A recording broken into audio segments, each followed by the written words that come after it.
Hi everyone, I just wanted to let you into a little, well, I don't know, it's not exactly a secret, but maybe a little idea that might help some of us with our postage cost.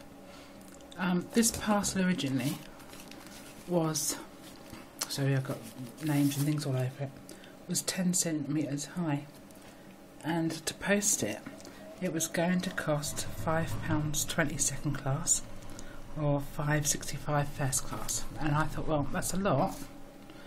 And there's empty space in there, so what can I do? So I cut the box down.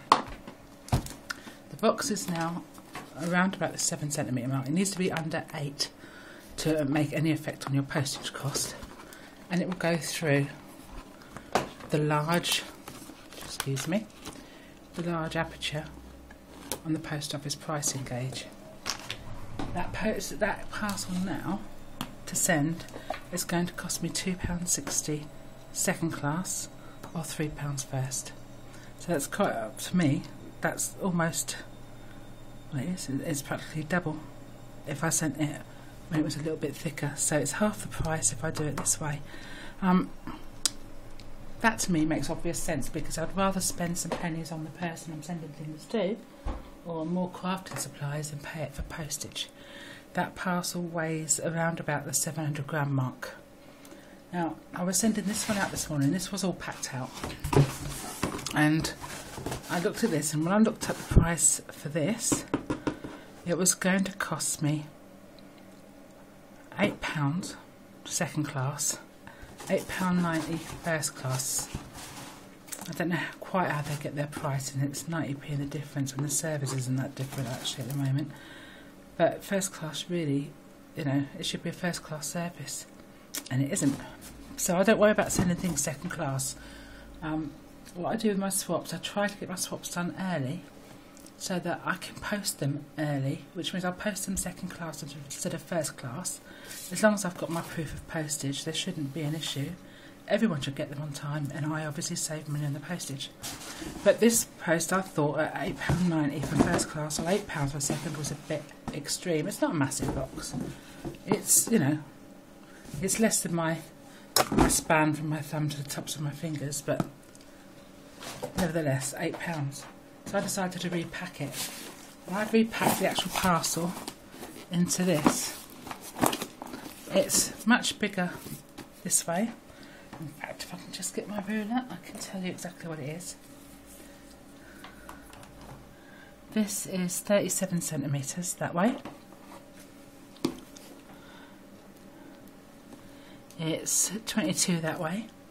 And what I've done again, I've made it so that it's less than 7 in depth. That again will go through the large aperture quite easily.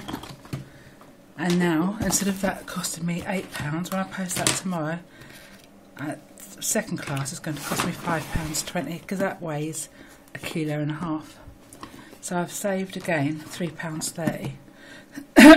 Excuse me, is it £3.30? Let me have a look. No, it's going to cost me £5.60 tomorrow, sorry. And it would have cost me £8. So I'm saving £2.40. Just because I've cut down another box and managed to get everything in there. And it can actually be longer than this. I'll put the links below, but I think it can be up to 45 centimetres long, and I think it may be 35 across. But as long as you keep the depth down, it is still going to cost you around about £5.60 second class, which is a massive difference to what they want for the bigger box. And it's not a massive difference in the box. If I sent that abroad, by the way, that would cost me somewhere around, I think it's £11 to France and 18 to USA, and they class it as a small packet. But here it's classed as a small parcel, and like I said, this is classed as a medium parcel, and puts the price up again. So just have a little look at the pricing and what you're sending, and see if you can cut a box down and make it flatter, and if you can fit it within the 8 centimetre gap. I always make mine about 7 to be sure by the time you put tape round it, etc. And it's going to cost you maybe even up to half of what it was going to cost you previously, depending on the weight.